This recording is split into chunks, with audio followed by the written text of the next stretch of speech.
Alrighty, so before I begin this preview, I just wanted to quickly say that I'm actually going to be on the road this weekend. I'm actually going to be going down to San Diego to watch that historic first ever home game that San Diego FC is going to be play against St. Louis. And obviously, I'm very excited about this because it's not very often I get to watch a historic kind of game like that, and especially the hype level and the atmosphere. I expect it's going to be absolutely amazing. I mean, after winning the first ever game in club history in their inaugural game that San Diego FC has, and becoming one of the rare team to do so. Again, the hype level and the atmosphere is going to be absolutely buzzing in that game against St. Louis. But because I'm on the road, that means that I won't be watching most of these games live. I might be able to watch one game in full, and that's the Minnesota versus Montreal game. I might watch that in full at the stadium. But any other game, I'll probably just catch a quick glimpse of that, and I'm going to be once again rely heavily on highlights when it comes to doing my review. And you can probably tell when I do the review that there are going to be some games that you can tell I watch in full live, and there are some games that I definitely rely on the highlights in terms of putting down my notes. But with that being said, let us get into this 15 game action in match week number 2. We got two matinee games that's going to be happening on Saturday, followed by four games starting at 7:30 p.m. Eastern, 4:30 p.m. Pacific. Then we have seven different games that start in the window between 8:30 p.m. Eastern, 10:30 p.m. Eastern time. Those 7:30 p.m.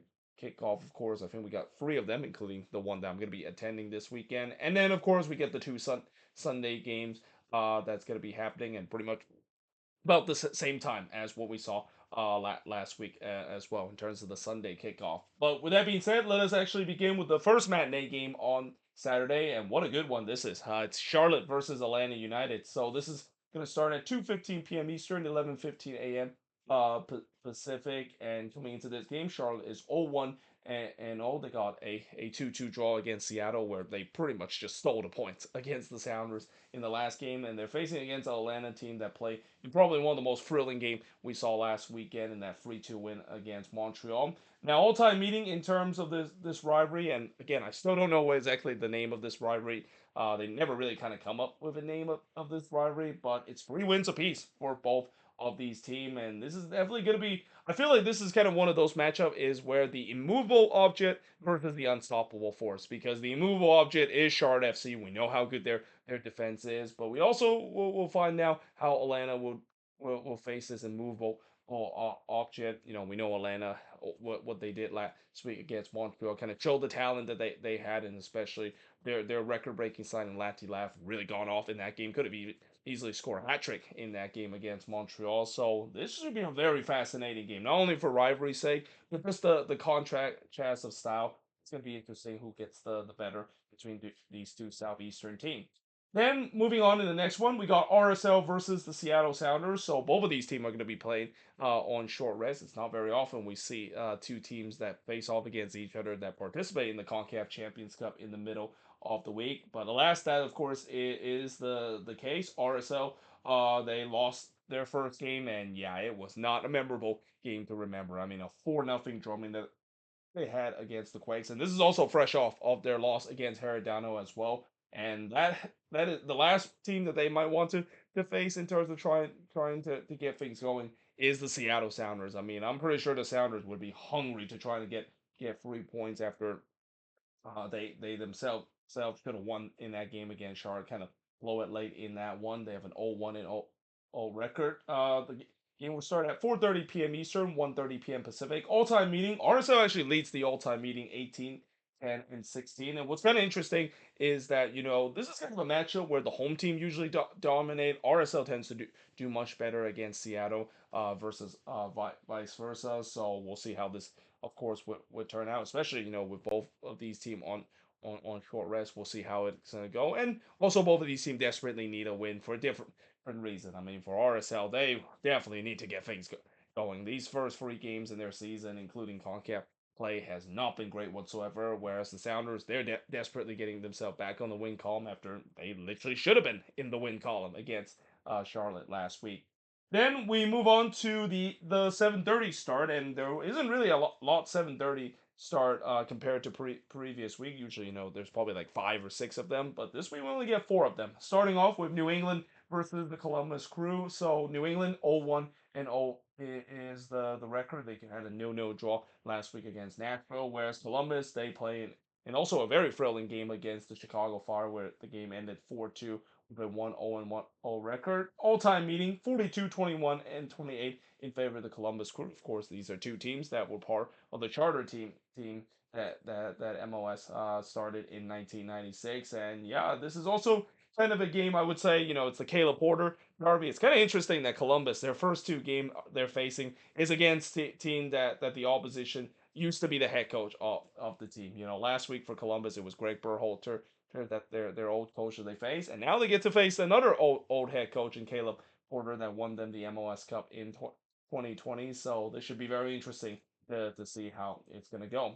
And then moving on, we got the New York Red Bulls versus Nashville SC. So the Red Bulls, they're looking to kind of bounce back after losing in a tough one against Cincinnati. Whereas Nashville, they also were involving a no draw off the moment against New England Revolution. But all-time meeting 2-4-0 in favor of the New York Red Bulls. So there's been a lot of draw between both of these teams, and something tells me they're probably going to be a draw in this one. And if you were waiting for some exciting soccer or goal scoring kind of soccer, yeah, this probably might not be the game for you to watch. Or maybe this might be just a 4-2 kind of game because that's how MLS works sometime. And then we move on to Orlando versus Toronto FC. So this is another game between two teams that desperately wants to bounce back after the opening week. For Orlando City, they lost 4-2 at home against the Philadelphia Union, a game that they definitely don't want to remember. For Toronto, I might have got Toronto record wrong. No, I actually got it right. They actually drew 2-2 against DC United, but they definitely knew that was a winnable game for them. Especially that might be one of the weaker team that they might face, because I even mentioned that those are the two teams I predicted to finish near the bottom of the Eastern Conference. But all-time meeting 9-3 and 9 in favor of Orlando City. And yeah, again, anytime when you face against Toronto, and I know this season I'll say this a lot, and this is no disrespect to TFC and certainly their fans, but they're a team that is projected to win not a lot of games this season, probably finishes one of the worst record in the East. If you're not able to beat TFC, you probably don't deserve to get to the playoffs. And again, I know that's harsh to say, especially we're early in the season. But for Orlando, after that drumming that they take, they need a big bounce back game, and this is the game to do so when they face against a relatively weak TFC side. And then moving on, we have the Philadelphia Union versus FC Cincinnati. So this game always is kind of an exciting kind of game, because anytime when the Union face against Cincinnati, it's kind of the master versus the apprentice. Now, obviously, that master versus apprentice kind of narrative kind of died down a little bit because Jim Curtin is no longer the head coach of the Union. But both of these teams kind of play in similar style to a point where there's going to be some fireworks that could be shown, and there could be some physicality that could be shown in this game as well. In fact, both of these teams, of course, fresh off opening day 3 points for the Union. They won their opening game against Orlando City impressively 4-2 on the road, where Cincinnati eked out a 1-0 win against the New York Red Bulls.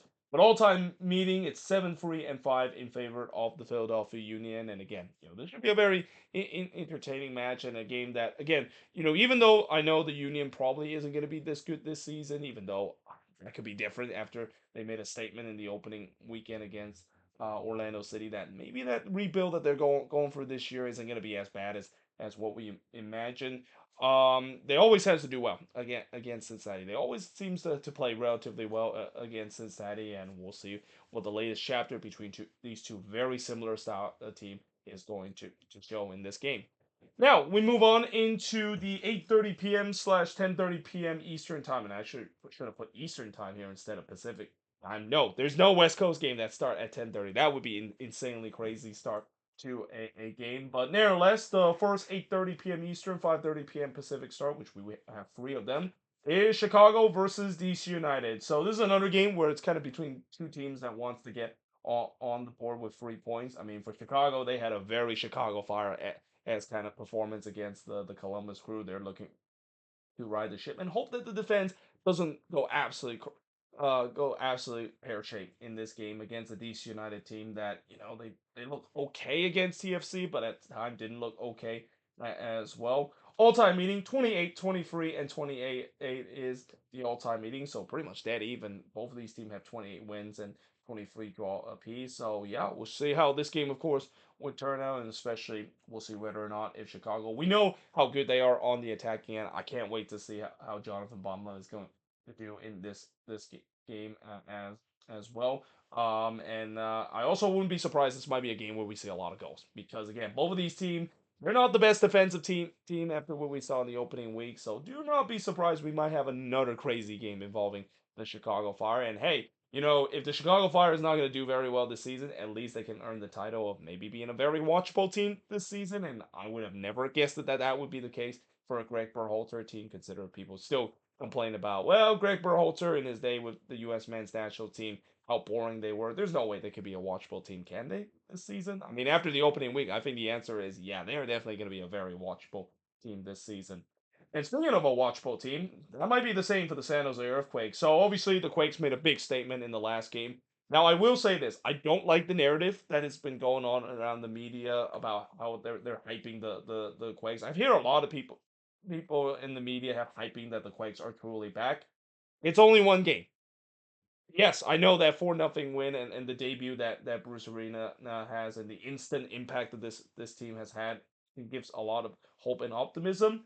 But as I said many times before, and as a Quakes fan, I'm not going to really have that optimism until things start to go the right way. And it is way too early for me to have optimism after years of suffering, years of just kind of this mirage kind of feeling that the things looks like it has turned a corner for this team and they go back their old way. And I think this game will tell us a lot because they're facing against Sporting KC. And normally you would think the Quakes should be heavily favored against an SKC side that is, yeah, let's just say that they're just off as bad of a season as RSL is so far with an 0 and 1 record and look relatively poor in the game against Austin FC. But you got to remember, Quakes have not beaten Sporting KC in a long time. I mean, the last time they beat, I think it was 2015.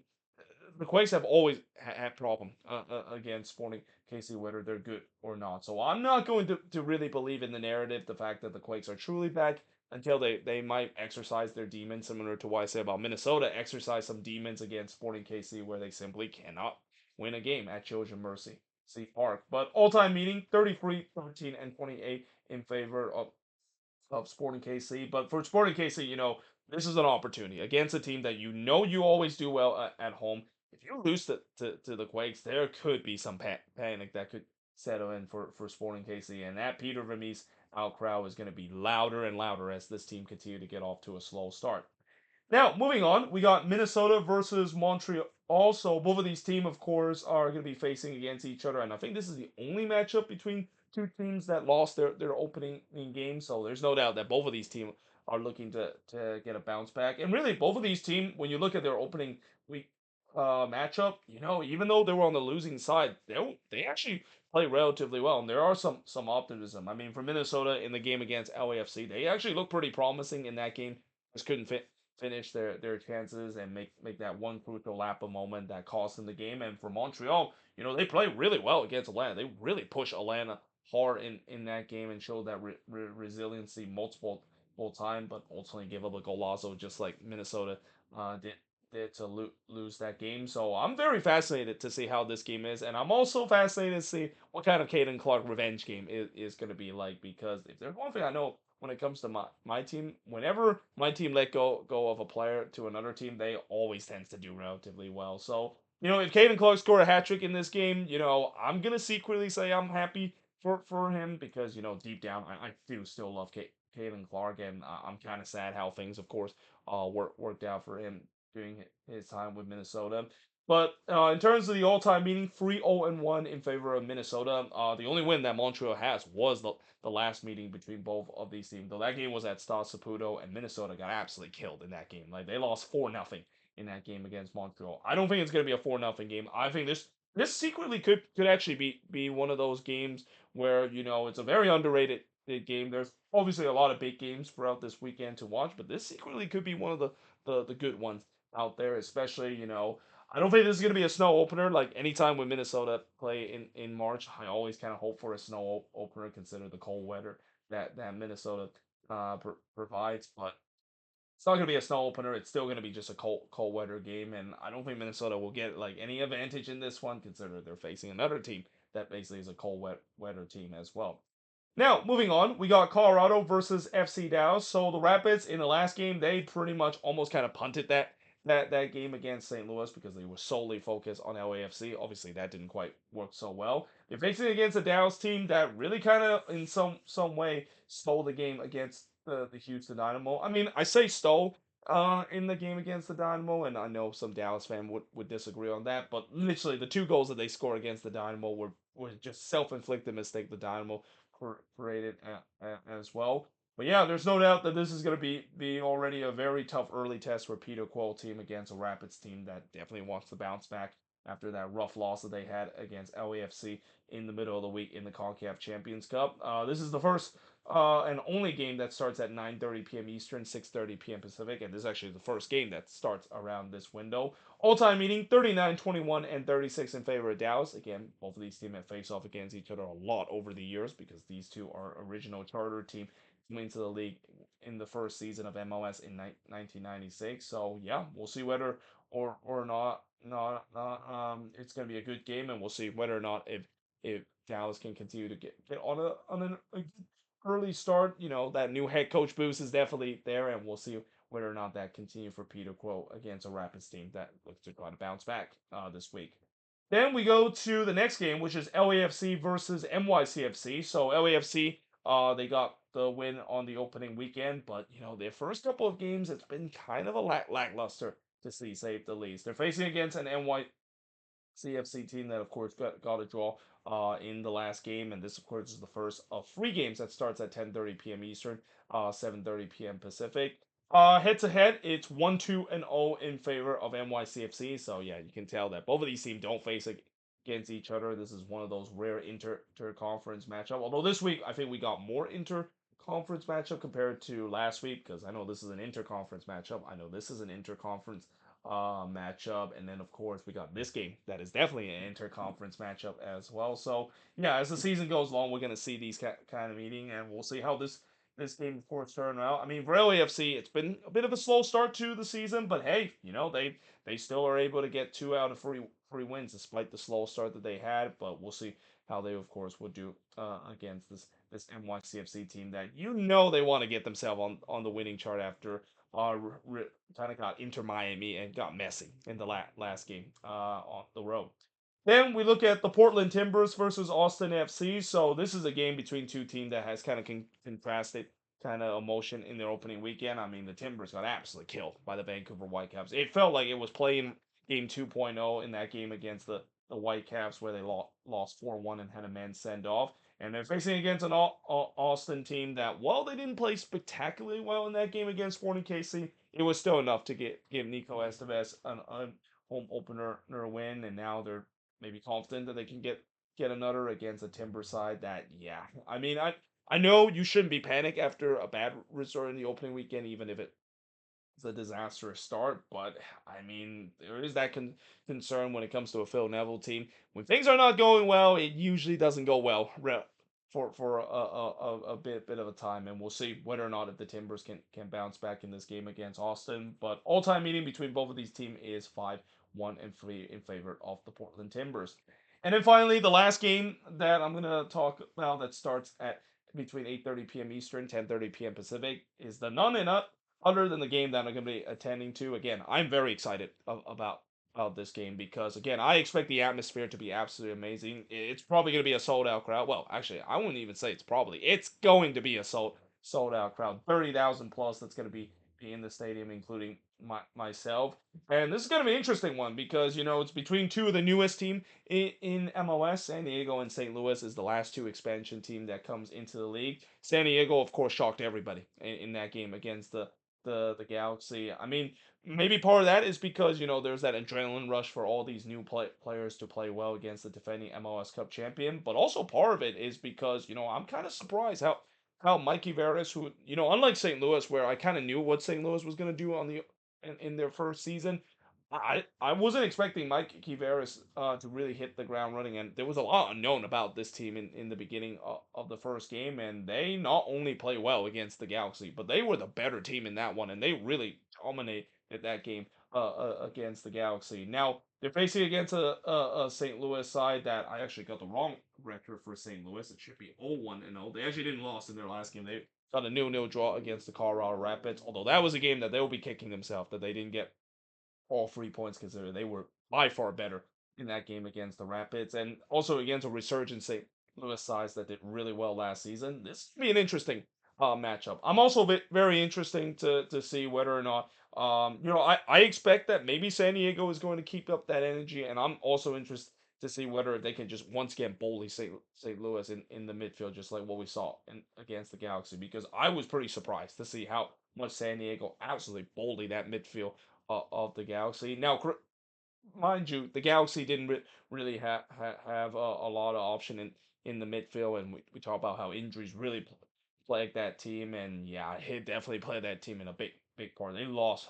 They really felt the loss of two of the three killer P's on that team, and especially the reshaped midfield just does not look anything as good as what we saw last season. But still, what a start this is for San Diego, and that the energy from the crowd is definitely going to try to cheer them on to get their second win of the season and maybe kind of do something that St. Louis did about 2 seasons ago of getting to the first 5 games and winning 5 straight to start their life in MLS. And now we get to the Sunday kickoff game, and it's kind of interesting that this is a matchup between two teams that also play on Sunday. Although both of these teams kind of had contrasted kind of resort. For the Vancouver Whitecaps, they absolutely smacked the Portland Timbers again to a point where I'm pretty sure their fans are basically trying to chant the can we play you every week kind of chant, because they simply owned the Portland Timbers in the last 2 meetings. Now they're facing against a Galaxy team that, yeah, they were fresh off of a wrong end of history of giving San Diego FC their first ever win with an 0-1 record, as this game starts at 5 p.m. Eastern, 2 p.m. Pacific. All-time meetings 17-7 and 12 in favor of the Galaxy. And with the way that the Whitecaps play in the last game, and there was definitely some unexpected players that really stepped up. I have never thought that Jaden Nelson, who really was kind of a flop doing his time with Toronto FC, just turns out to be an absolute stud in that game against the Timbers. I wonder whether if he can do the same thing against the Galaxy in this game. And for the Galaxy themselves, we'll see whether or not if they can bounce back after that rough loss that they had against San Diego, where they were getting outmanned in that game by the expansion team. And again, injuries has been a big part of that. They cannot wait to see until Joseph Paints will come back, and maybe even some reinforcement, or maybe hope that their new reshaped midfield eventually will gel, because it could be a little bit of a tough start for this Galaxy team, and maybe not the same Galaxy team that we saw last year that win MLS Cup, that has that championship caliber, at least in the beginning of the season, because of them wrecking with injuries and also selling some players due to cap restraint. And then lastly, the final game of this week, the Sunday night game, as the Sunday night soccer game, is the Houston Dynamo versus Inter Miami. Now, I wonder how many Sunday night soccer game Miami is going to be in. I have a feeling there's going to be a lot of that. And what's kind of interesting is that while this is the first time that Miami play against the Houston Dynamo with Messi and friends going to Houston, it's not the first time that they play in Houston before. They play against Tigres in Houston, so I'm guessing the ticket prices won't be as extreme as what we see in terms of the when they do play against Minnesota and the San Jose Earthquakes. I mean, I already saw those ticket prices; they are just absolutely outrageously expensive. But that being said, the Dynamo, they're definitely looking to bounce back after a rough out Happy Time Texas Derby loss against FC Dallas in a game where they really beat themselves in that one. Like they should have won that game if they didn't make those two fatal error. They would walk away with all 3 points, and they're facing against an Inter Miami side that